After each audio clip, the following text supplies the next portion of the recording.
おあ、D 賞。D？ おお、フィギュア。D 賞やった。やったやった。やったね。はい、やったね。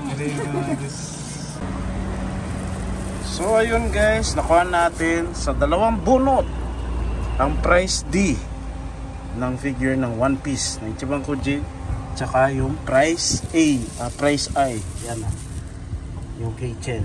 So napakaswerte kasi medyo risky din. Nung pumunta ako dito guys, 10 bunot nakuha na yung A at B. So nag-try out lang tayo ng dalawang bunot and sinuwerte agad tayo nakuha natin itong price D. Abangan nyo to sa unboxing video natin. And syempre, pag nagustuhan ko yung detail nito, ilagay natin sa glass cup natin. So yun lang guys. Peace.